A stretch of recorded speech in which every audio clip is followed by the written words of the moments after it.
TNPSC group 4 exam வந்து முடிஞ்சிருக்குங்க. இதுக்கு வந்து பார்த்தீங்கன்னா, அப்ளை பண்ணவங்களே 20,37,101 பேர் அப்ளை பண்ணியிருக்காங்க.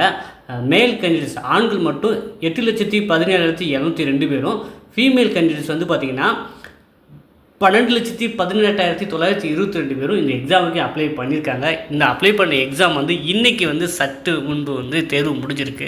தேர்வர்கள் என்ன சொல்கிறாங்க, எப்படி இருந்தது எக்ஸாமு அப்படின்னு பார்த்தீங்கன்னா, ரொம்ப சுலபமாக இருந்தது. சரிங்களா? தேர்வை பொறுத்த வரைக்கும் நிறைய கொஸ்டின்ஸ் வந்து டைரெக்டாகவே கேட்டிருந்தாங்க. ஸோ அது குறிப்பாக மேக்ஸுமே டைரக்ட் கொஸ்டின்ஸாகவே நிறைய இருந்தது. ரொம்ப ஈஸியாக இருந்தது. நம்ம வந்து ஒரு ஜிஎஸ் டாபிக் வந்து நம்ம படிக்காமல் போனால் கூட வந்து 75க்கு ஒரு 20-30 மார்க் எடுக்கலாம். அந்த மாதிரி வந்து ரொம்ப ஈஸியாக இருந்தது.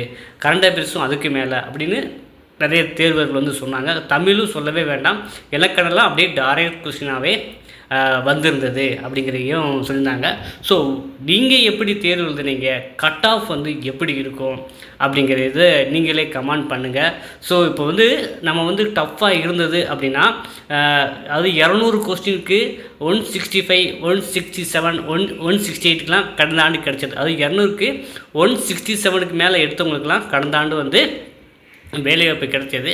ஆனால் இந்த ஆண்டு அப்படி அதாவது கொஸ்டின்ஸ் வந்து ரொம்ப ஈஸியாக நல்லா 180 வரைக்கும் போகக்கூட வாய்ப்பு இருக்கிற மாதிரி ஸ்டூடெண்ட்ஸ்லாம் சொல்கிறாங்க. ஸோ உங்களுடைய கருத்து என்ன அப்படிங்கிறத தெரிவிங்க. நம்ம அடுத்த காணொலியில் ஆன்சர் கீயோட மீண்டும் சந்திப்போம்.